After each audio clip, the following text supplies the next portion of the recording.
When very complicated situations collapse into simple us versus them problems, then certainty, hate, and escalatory spirals proliferate and become a driving force for perpetual conflict.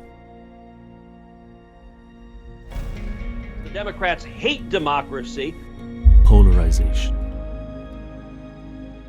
You see how Nazi ideology became a fact of life in Ukraine. It was unavoidable. We didn't have any other choice. Narrow thinking. חיים, הזכות שלי, של אשתי, של הילדים שלי, להסתובב בכבישי יהודה ושומרון, יותר חשוב מזכות התנועה של הערב. Othering. Look how bad these people are. These aren't people. These are animals. Dehumanization.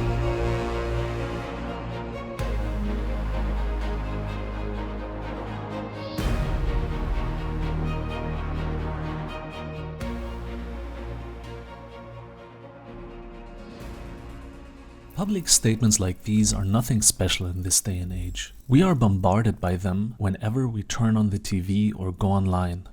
It seems that everyone is confident that they know exactly what is and, more importantly, why something is happening.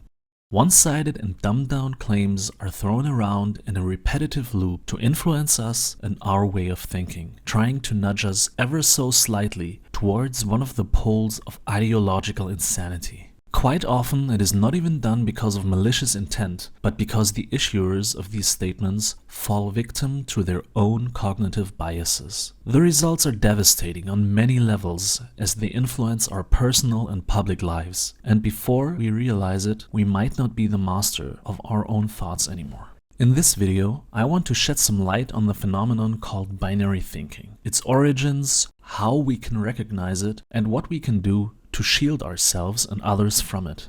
Most of you will be aware of what the term means, but I'd still like to exactly define it so everyone is on the same page.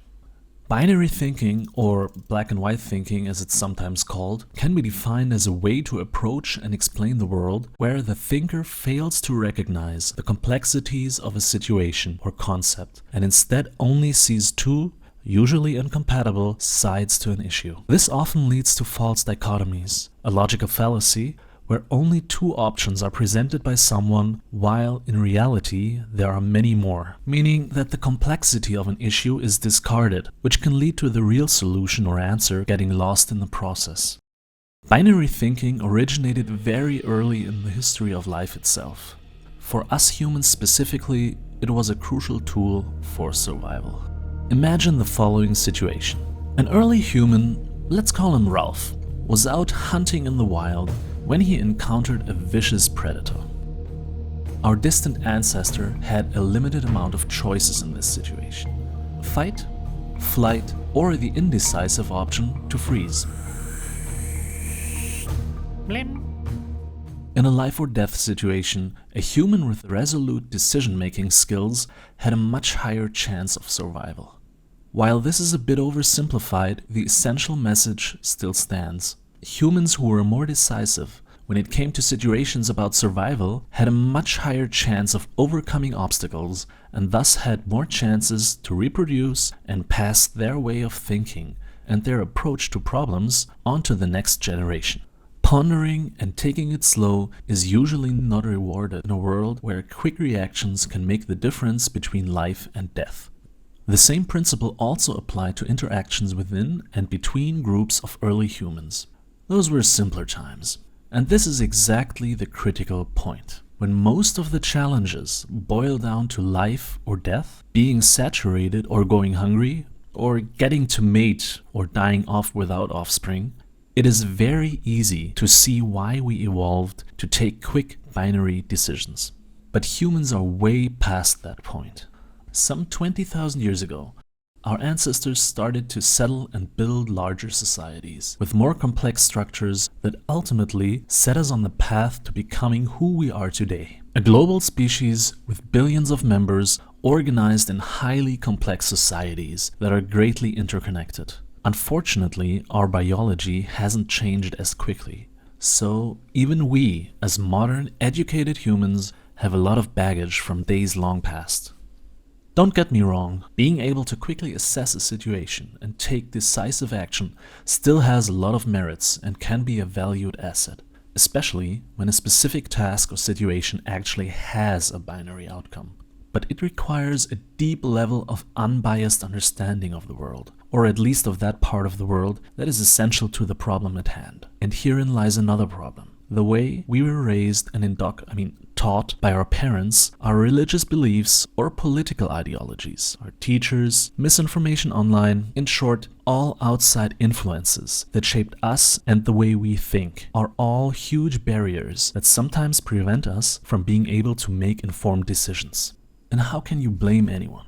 It feels good to think that you know exactly what's going on, who's right or wrong, and, of course, who are the good people and who is evil. It gives us a sense of control and purpose, a seemingly neatly structured life without obvious problems, where we can do no wrong because everything seems crystal clear to us and it's always the other who is misinformed and bad. The truth, unfortunately, is often the first victim once a human starts to fall into the habit of approaching everything from a binary standpoint. When we become blind to reality and start viewing everything through the distorting lens of our own ignorance, we will do a lot of harm to many people, which ultimately will include ourselves. Oversimplifying issues and failing to see how they might be connected to other things can stifle our ability to find the right answers to difficult questions. Furthermore, it can lead to polarization within families, social groups, and even whole nations. Let me give you 3 examples of situations in which binary thinking can cause a lot of damage.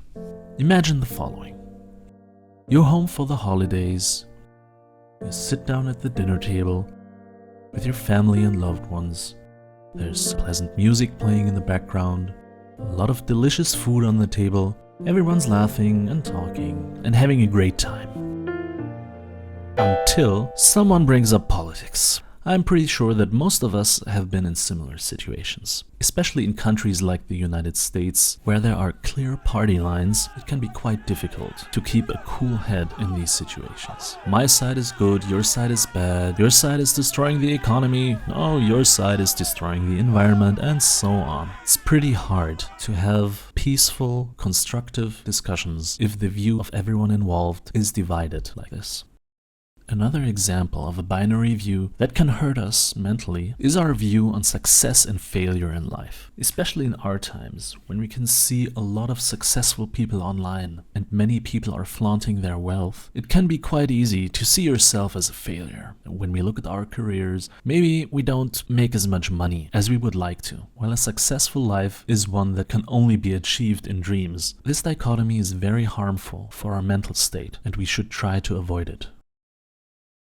There are many states of being, and not everyone who is not making millions a year is a failure. One more extreme example is the radicalization of political figures. This is especially dangerous when they hold a lot of power, like Russia's President Vladimir Putin. In the past decade, especially during the Corona times, he sort of isolated and radicalized himself. He's surrounded by a lot of people who are afraid of him or who really depend on him because they got into their positions of power because of him. So there are not a lot of dissenting voices that could bring him to reason. His radicalization led to him starting multiple wars, with the latest victim being Ukraine. He seems to divide the world into us versus them. Us, in this case, being the Russians, or in his mind, the remnants of the Soviet Union, and the rest being everyone associated to the West or NATO. How should one deal with binary thinking and prevent falling into this mind trap? Let me show you some strategies that will prove beneficial for staying on top of things. Be humble and open to learning. Socrates, the old Greek philosopher, has a quote that is often attributed to him. I know that I know nothing. So in this tradition, I'd suggest to begin from a point of humility. Being humble and aware of your own shortcomings and blind spots is the first step towards true enlightenment, because it lets you acknowledge that you don't know everything. Never go full Dunning-Kruger. You will meet many people in your life. Some might know more than you, some less, but most of the time it's a mix of the two. Never assume that you are better or wiser than another human being because of your age, position, or past accomplishments. You might be surprised of how little you actually know compared to everyone else. Instead, I suggest to cooperate with your fellow human beings. Learn from them and let them learn from you. It is not written in the rulebook of life that we can't benefit from each other to achieve greatness. Even though that gets forgotten way too often in our modern times when we are told by egocentrical pricks that it's all about the individual. Please remember that no one gets to the top by themselves. Question your own beliefs and those of others. Admitting to be wrong or that you made a mistake is hard, I know, but it's absolutely necessary if you want to grow as a human being, because none of us are born perfect and learning from our mistakes is the key for growth. Not questioning yourself can quickly turn you into a person with unwarranted self-esteem, strongly clinging to false beliefs. Additionally, being surrounded by yes men will inevitably lead to a dark mental place and bad decisions. Information bubbles can also have this effect on us. Just think back to Vladimir Putin. If you start from being humble, this step will be much easier. Don't just accept everything that you hear or that you were taught. Ask for evidence and actively look for it by looking at credible sources and be very diligent here. There is a ton of misinformation out there which will support any claim.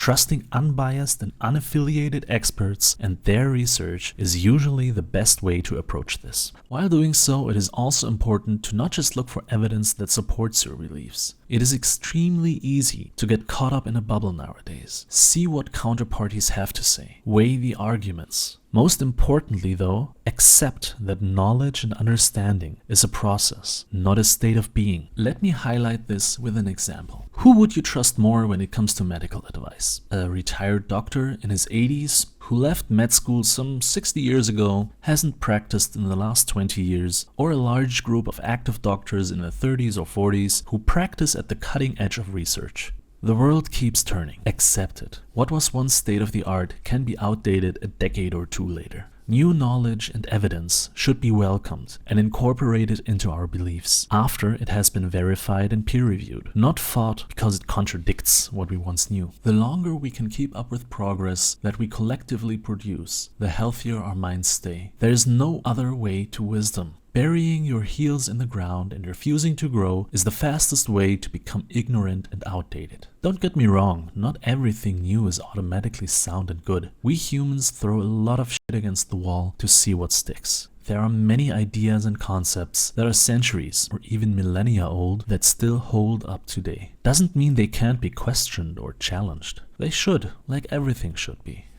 If ideas survive the scrutiny or require only small adjustments, it will ultimately make them more robust and sound.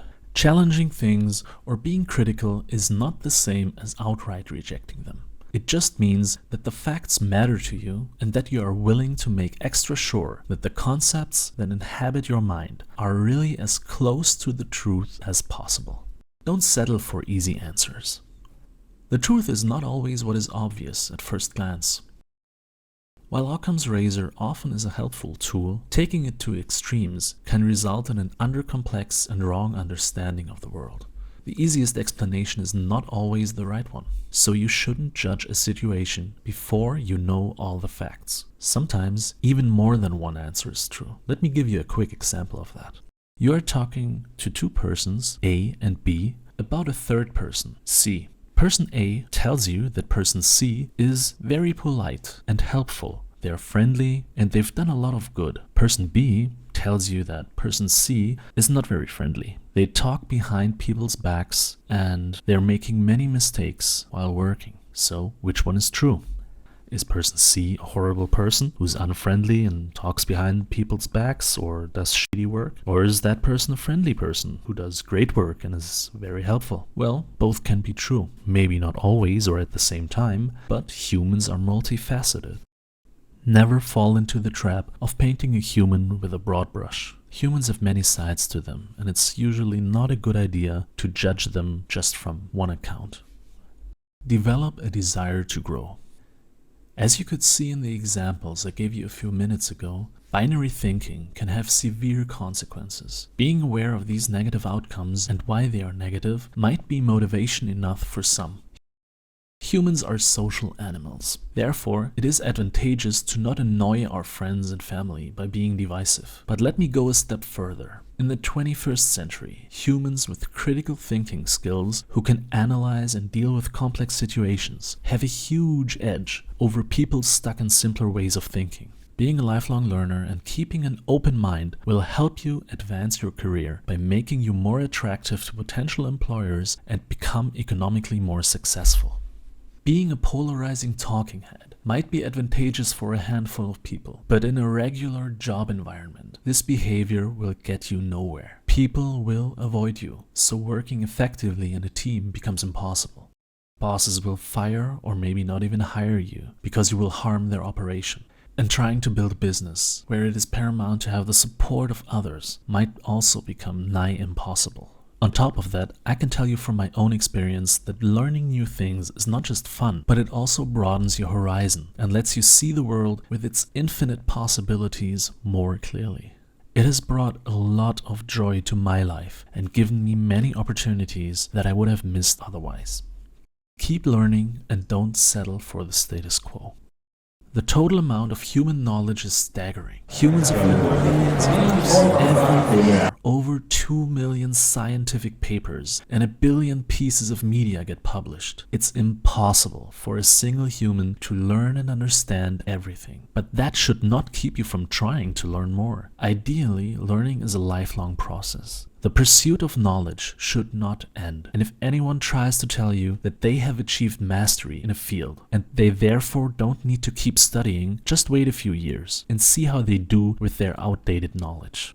Trying to be at the cutting edge is hard, but it is also rewarding. Think of prominent researchers or successful serial entrepreneurs. They can only be so successful because they are always up to speed with the latest research and new findings in their fields of expertise. It is their love for learning new things that gives them the edge they need to prevail over their competition. Knowledge is power, and thanks to the internet, we always have it at the tip of our fingers. Try to maintain your curiosity. I guarantee you that it will bring you a lot of joy and fulfillment, while at the same time making you a more successful human being. Binary thinking is a mind plague that has infected every part of our modern culture. Driven by monetary incentives and the desire to be liked by the right group in order to gain power, a lot of public figures have adopted a divisive talking style, sometimes unaware, sometimes deliberately, pushing us towards increasingly extreme worldviews. It is very important to train our ability to spot false dichotomies and under-complex explanations, to not get sucked in by their rhetoric. Not clearly affiliating with a side or accepting a body of thought entirely may earn you the title of a fence-sitter. Does that mean that choosing an extreme is always better? No, and by now it should be obvious why. Who defines what is extreme and which viewpoint is far out there? Whoever doesn't like a certain viewpoint and wants to promote theirs because they profit in some way. Why is compromising bad? Well, it isn't. It only becomes a problem when conflicting parties get so entrenched in their positions that they are in a constant tug of war, trying to shift the goalpost in order to make the other side look like a crazy outlandish group. This is the death for compromise. Don't fall for this. There is nothing wrong with compromise when reasonable adults are involved. In case of doubt about how a compromise can be reached, it is usually the best idea to discard the ideological superstructures that bind us and emphasize our common first principles. Let me give you some advice that I had to learn the hard way when I realized that the religious beliefs and way of life I was raised in was causing much more harm than good. If someone tells you that there is always a right or wrong, if they tell you that they are the one who can clearly tell you what's wrong or right, if they fail to acknowledge that the world, and especially relationships and human interaction, consist of many complexities and shades of gray, if their language ultimately tries to put everything, including human beings, into binary categories, if they promote an us versus them mindset, turn around and walk away. Let me repeat. Do not indulge radicalized people. Don't let them turn you into one of their pawns. They are not interested in your well-being. Their goal is control, and it stems from their own ignorance. I can tell you from experience that the moment I discarded what I was indoctrinated with, my life changed fundamentally and I went through a phase of personal enlightenment and character growth. I know that it can be hard to always be rational in a world where social media and a 24/7 news cycle shoot opinions at us like a chain gun, and we're expected to choose sides quickly and react emotionally. If by now you have realized that you may have fallen victim to some sort of propaganda or that you are stuck in a social media bubble, I suggest to take a step back and pause. Maybe go offline for a week of digital detox. Don't engage with news constantly, especially opinion pieces, and just focus on your own life and the people around you. If your social group, church, or club seems a bit one-sided and tends to follow an extreme view of the world, try to find other connections outside of that group, even if it's just to take an occasional break from the one-sidedness. Depolarizing may take a bit, but I guarantee you that at some point you will realize that the world is not black and white. It consists of many beautiful colors. The others are not out there to get you, and the amount of decent people is much higher than you think. Why did I choose to make a video about binary thinking my first venture into the online world? Quite simple. The amount of online misinformation, propaganda, polarization, and radicalization that I witnessed in the past decade has gotten worse every year, and it already had many real-world implications. In an age where AI tools are on the rise, blurring the line between reality and fiction further, where humanity faces severe challenges like wars, social unrest, and climate change, I think it is of utmost importance to keep a keen mind and to try to truly and deeply understand ourselves and our flaws, as well as this beautiful blue planet we inhabit. As a scientist and teacher, I want to send a message of hope that not all is lost and that positive change is possible. I will present to you different topics in science, history, politics, and philosophy to help equip you with the tools to live a more enlightened life. I want to go on a journey of reading, learning, and understanding so I can show humanity's large treasure trove of wisdom to everyone, and I invite you to join me on this path. Let's become true polymaths together. Consider this video my first contribution and a foundation for approaching the world with an open mind. Thank you for watching till the end. Since this is a new channel, I would appreciate it if you subscribed, liked the video, and maybe left a comment with your thoughts. Thanks again, and have a great week. Bye.